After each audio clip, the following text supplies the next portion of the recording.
A visiting dairy production specialist offers advice on how to boost local milk production. Members of the Sankofa pilgrimage trace their bloodlines with a trip to the archives. An initiative set up to improve the island's food security. And in sports, the Barbados Netball Association issues a stern warning to troublemakers. Broadcasting from our studios in the Pine St. Michael, this is CBC NewsNight, starting now.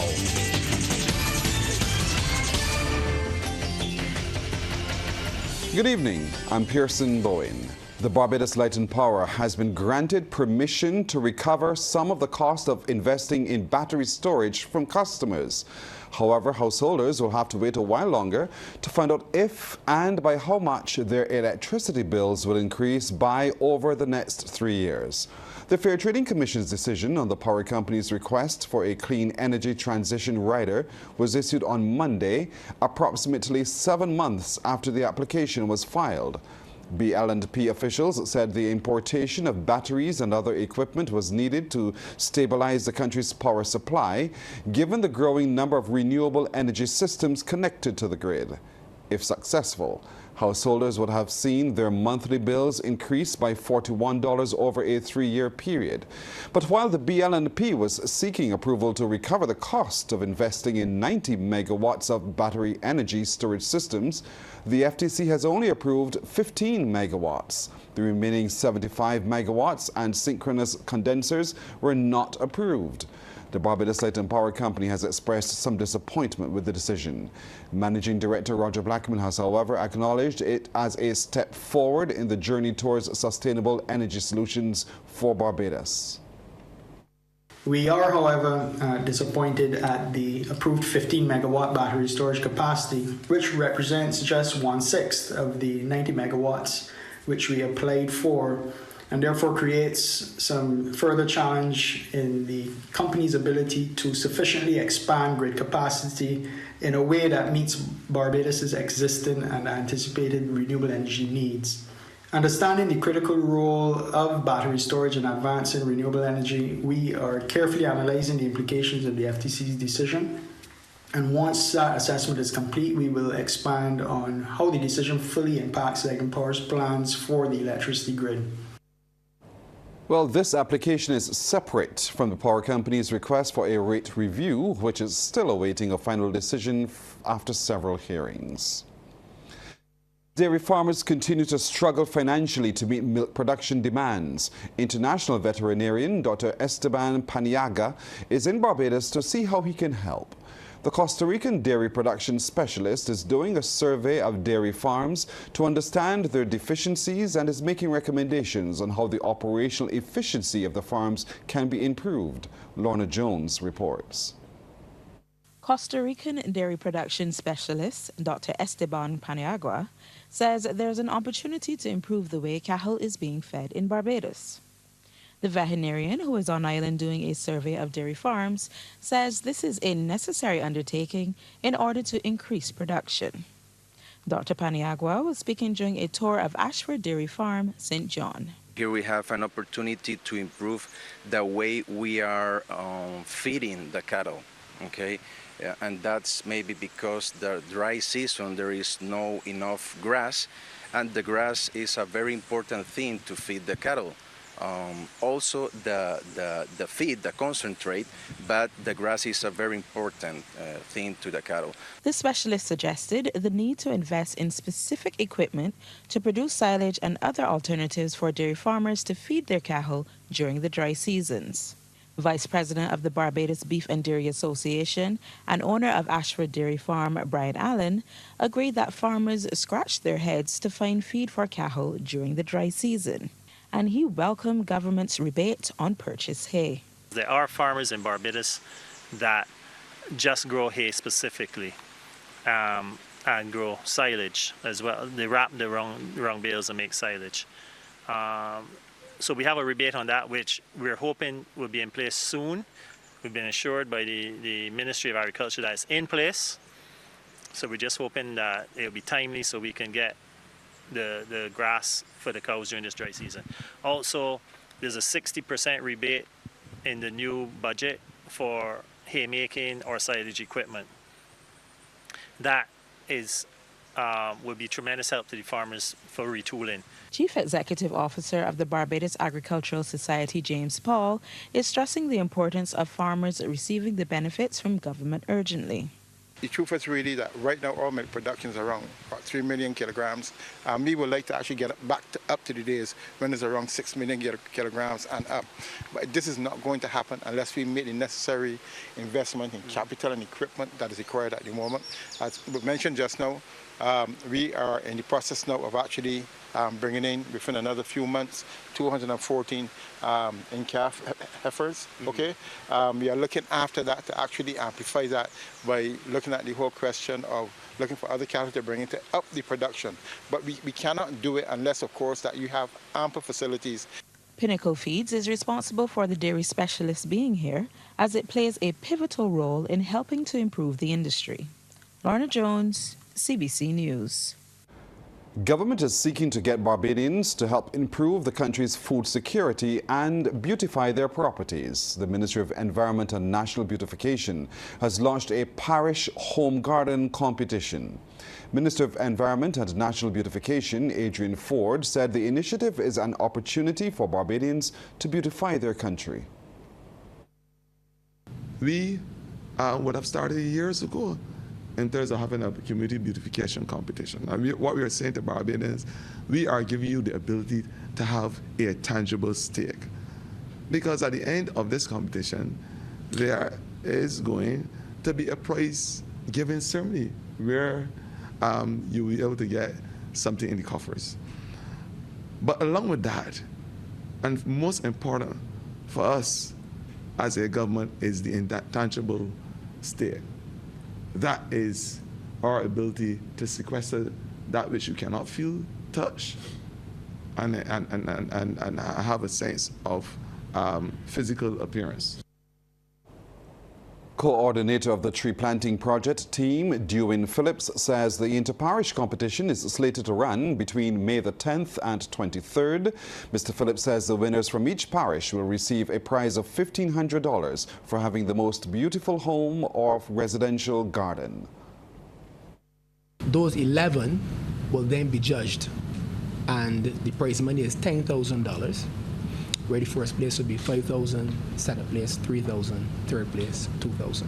Specialists in the ministry will form a committee, and they're responsible for judging various things of the garden. For instance, the colors, the beautification, the shapes, the designs, all those things will come into play. Right. But when you go on and register, all those different categories, the judging criteria will be there for you. The judging criteria will be there. Families impacted by Sunday's fire at Wellington Street, St. Michael, will not be forced to leave the temporary hotel accommodations provided by government until a medium-term housing solution is found. That's according to Member of Parliament for the city, Corey Lane. Crystal Hoyt has more. In terms of accommodation that the government, through People Empowerment, has accommodated thus far, we have 30 adults, 10 children, and the one baby is in accommodation. They're being provided for every level that you could imagine, from counseling, breakfast, lunch, dinner. As we speak, the reintegration unit, they're conducting site visits to see where we can find medium-term housing for them to transition out of the emergency housing a government has provided. That's MP for the city, Corey Lane, providing an update on government's response following one of the most destructive fires to impact Bridgetown in recent memory, damaging a total of 16 homes, 6 of which were completely destroyed. Temporary accommodation at 2 hotels is being provided to those displaced. When I asked Minister Lane how long these provisions will be available, he was crystal clear. When the government finds a suitable medium-term housing, not a second before. While investigations are still ongoing as it relates to the fire, Mr. Lane says one of the primary issues must be addressed. I think that the guys did the best that they could under the circumstances, and one of the things that we continue to do, and we're working with the Ministry of Housing and the government of Barbados, is to help reduce the densely populated nature of the city. And how we're doing that, for example, in Greenfield, is you will see we have some transitional houses opposite Allen Court, and what we are in the process of doing, or pushing Ministry of Housing to do, is to remove sections of Greenfield, put them in the transitional housing, rebuild the area in a more appropriate way for the 21st century, move the people back in, and then transition another set. Approximately 10,000 people live in the city of Bridgetown. Crystal Hoyt, CBC News. Well, the city MP also spoke about expanding his Magic Brush project ahead of the ICC T20 World Cup. In an effort to beautify communities around the Kensington Oval, he notes that it is not uncommon to spruce up a home when hosting.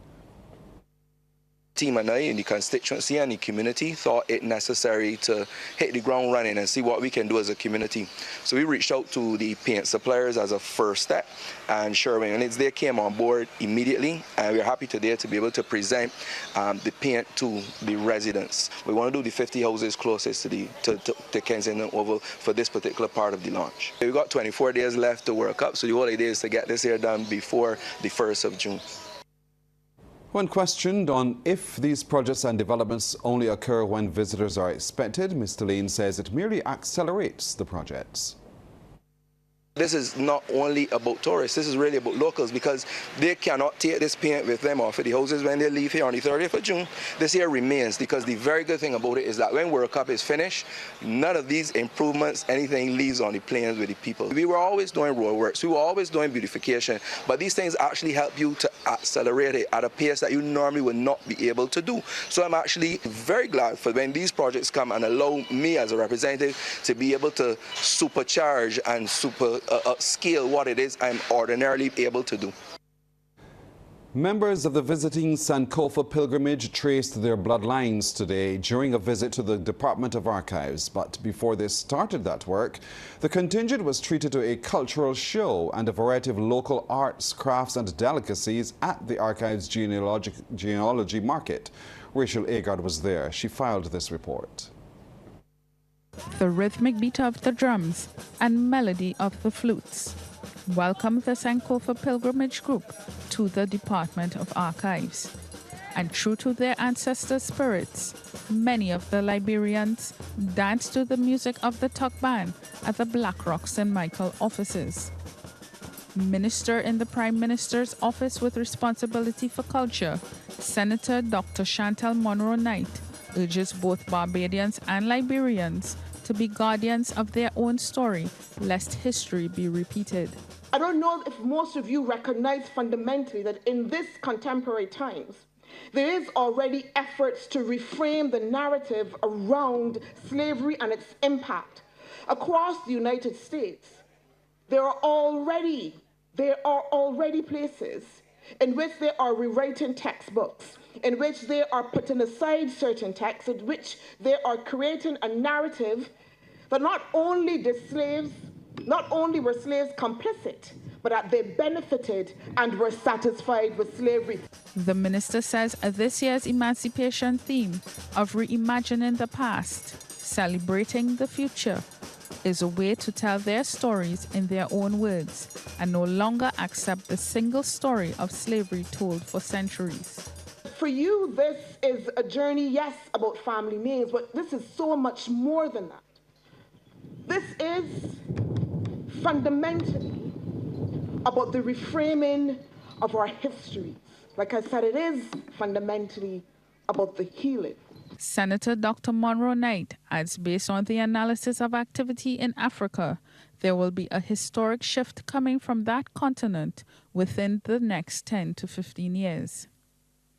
Meanwhile, head of the contingent, Ambassador Lorenzo Witherspoon, says currently they are working on a project with the archives to preserve the ancestral records, which will give insight into their past. A bigger part of the whole was to see how we can support the archive or find support for the archive to enable the archive to digitize and preserve those hundreds of journals in there that have been bounded up for hundreds of years, in which the information we need to find out more about our families reside. And if we dare try to open one of those right now, it would just go into dust.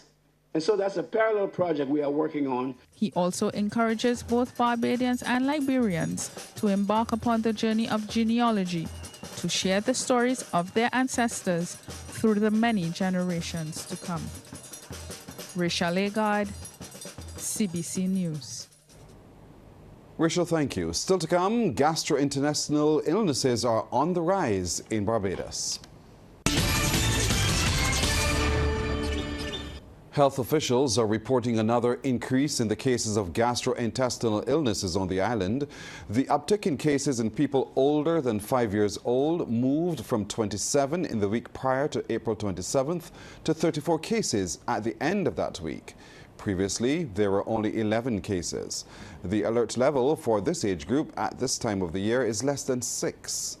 In children under the age of 5, the number of cases has moved from 2 to 8 for the week ending April 27th. As a result, the Ministry of Health and Wellness is urging members of the public to employ proper hand hygiene methods and to vet food handlers before purchasing food. The ministry is reporting for the subset of cases tested. Bacterial and viral foodborne pathogens have been identified, but no single source or event has been linked to the majority of cases. A moderate increase in respiratory illnesses has also been noted in people over 5 years old during the week ending April the 27th. Officials at the Queen Elizabeth Hospital have been monitoring the number of asthmatic presenting to the Accident and Emergency Department in light of concerns about Saharan dust, the increase in recent fires and other triggers for asthma. Head of the AED, consultant Dr. Anne-Marie Cruikshank, made the revelation while receiving a donation from the Barbados Asthma Association to observe World Asthma Day. We are seeing the result of that. Not a lot of numbers, but we do have persons who would call in and tell us that there's burning in such an area, so look out, the asthmatics may be coming. As a result, we become prepared in case we get a surge of numbers. But other numbers remaining relatively steady at the moment, but we are very much aware of the Sahara dust and the burning and other triggers that are going on at the moment. The Barbados Asthma Association handed over 42 peak flow meters and 36 spacing devices valued over $1,000. President Rosita Pollard says the donation is one of their main activities. Today is the main activity we're doing, presenting this equipment to the Asthma Bay. We are also presenting to the pediatric clinic and also to the respiratory unit. So this is the main event, but we plan to have more events later on in the month because we'll be celebrating for the whole month. Students of the Thelma Barry Nursery now have a state-of-the-art room facilitating the learning of science, technology, engineering, arts, reading and mathematics. The new air-conditioned room, outfitted with modern and traditional tools, was officially opened this morning at the St. David's Christchurch School. It was in the works for a few years owing to several hiccups. But Principal Katie Riley is pleased that it has finally become a reality. Stream places the focus on inquiry instruction, play, hands-on experiences that promote understanding, critical thinking, vocabulary, communication, problem-solving, reflections, social interaction. It provides opportunities for teachers to guide instruction as opposed to controlling the entire teaching learning process. Stream allows teachers to integrate all these subject areas in a meaningful way, projects, themes, helping them to focus on what to teach, the content, and how to teach the process. And Senior Education Officer Dr. Christina Morris praised the school for creating the space, as she notes it allows for integration across the curriculum. The introduction of STREAM provides additional opportunities for teachers to engage our students in various activities, for teachers to focus on the doing, the action, engaging them through play and developmentally appropriate activities. Sports Night is brought to you by Power Aid. Pause is power. And by Dasani. Live first, Dasani after. Time for Sports Night as we're joined tonight by Damien Best. Damien. Good evening to you, Pearson. Good evening to our viewers and listeners. First up, the executive of the Barbados Netball Association has condemned the incident on Monday night at the Netball Stadium in Waterford when the Barbados Police Service reportedly removed a fan who was deemed to be unruly. During the Premier League game, Police Boys and Girls Club versus Guardian Group Pride of Villa, officers clashed with a group of spectators over the removal of a female fan who was cautioned for reportedly berating some players with abusive language. Despite the aggressive protest by the group towards the police, the spectator was eventually removed from the stands. The protests, however, continued in the car park as the officers attempted to place the female into a squad car. In a media release last night, President of the BNA, Dr. Carmita Duglin, said the association has a zero-tolerance policy for the abuse of players, officials and spectators, and as such, the matter will be dealt with severely. The BNA president further stated that good sportsmanship must prevail at matches with players, officials and spectators feeling safe and not abused in any form. Well, meanwhile, in the actual game, which continued after the incident, Guardian Group Pride of Villa defeated Police Boys and Girls Club by 15 goals. CBC's Amar Goodrich-Boyce reports. The Netball Stadium was the venue for Premier League action. Pride of Villa in the Red Bibs battling against Police. First quarter, the girls jostling for possession before this. Lovely pass into goal shoot Janae Austin. Nothing but net. Police on the board. It was tit for tat early on, with only one goal separating the teams at the end of the first period. And the evidence was seen on this play. Excellent movement up the court by Villa. Sabrina Smith is urged to shoot by the fans. Opts for the overhead pass to Sakina Rock off the rim and in. Neither team really got a grip on the match in these exchanges. Villa coming forward again. Golden chance for Smith to add to the tally. She misses, but Sakina is solid as a rock and makes it count. She had 12 from 22 attempts. Rock continued her good form throughout, and it was aided by great teamwork. A collaborative effort from all the Villa players led to this. Rock, the go-to lady, has her eyes on the prize and cashes in. Good netball all around. Police, however, did well to absorb the pressure and tilted the match back into their favor. Precise passing grants Austin the opportunity to hit the target, and she did just that. She was impressive with stats of 34 from 43. Police were going into the contest and started to play with a bit more confidence. Austin with the first attempt, no good, but the second is in. Villa became complacent and Police took charge, and Austin, who was in no-nonsense mood, ensured the Police led at halftime 22-20. Police started the second half as they ended the first. This is a textbook pass into Austin, poetry in motion. She's not going to miss from there.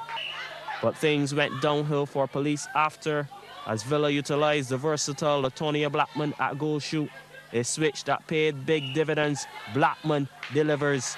Villa went up 42-30 at the end of the third, and with Blackman leading the attack, there was no looking back. She had a near-perfect record of 44 from 45. Magnificent. The deciding factor for Police might have been game management, and Villa capitalized supremely. Silky smooth. That's another goal for Blackman, as Villa went on to be 59-44 winners over Police. Anmar Goodrich-Boyce, CBC Sports. Yeah, thanks, Anmar. Former national footballer Kent Hall is the new interim head coach of the senior men's national team. He takes over from Portuguese coach Orlando da Costa and his assistant Ricardo Fernandes after they parted ways with the national team last November.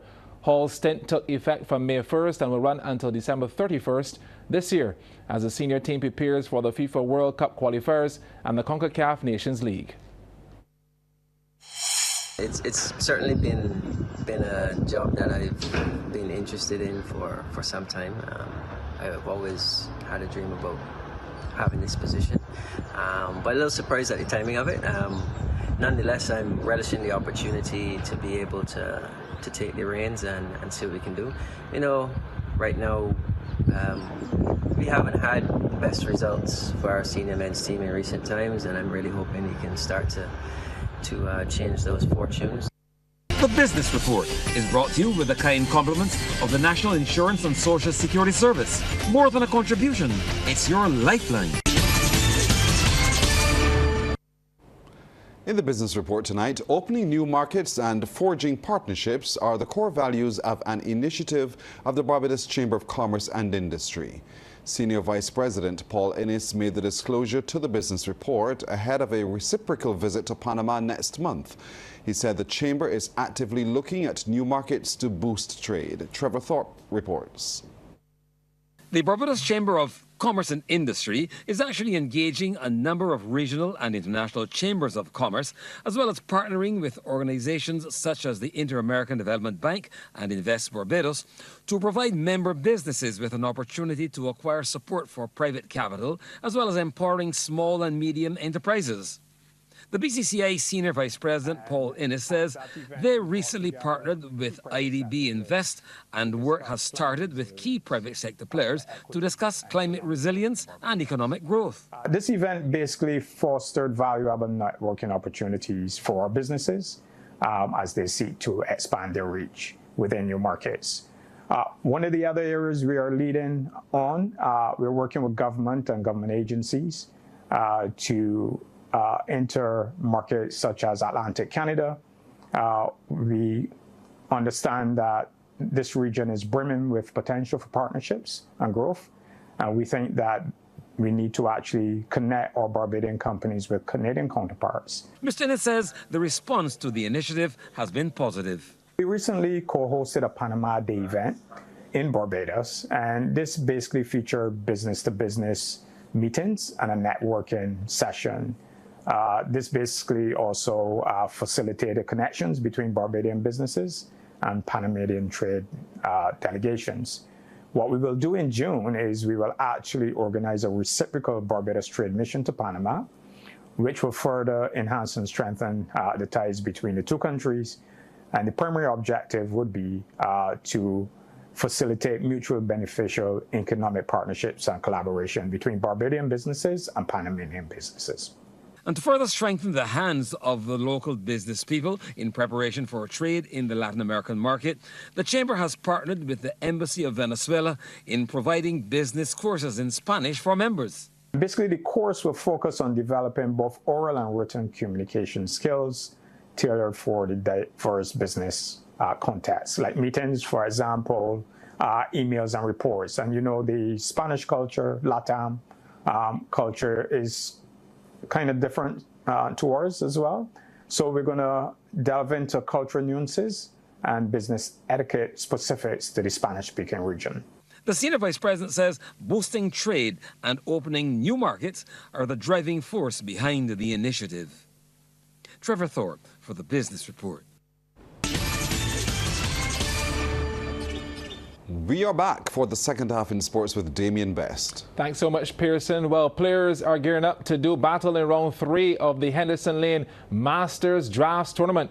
The competition, which has attracted 14 players, got going last Sunday at the Lodge Road Drafts Club in Christchurch. After 2 rounds, Henderson Marshall sits top of the table on 7 points, with second place Edward Moore and third place Hallam Hope both having 6 points apiece. The winner will take home $800, second place $600, third $400, and fourth place $200. The president of the Barbados Drafts Association, Glenn Howell, says the tournament runs until May 26.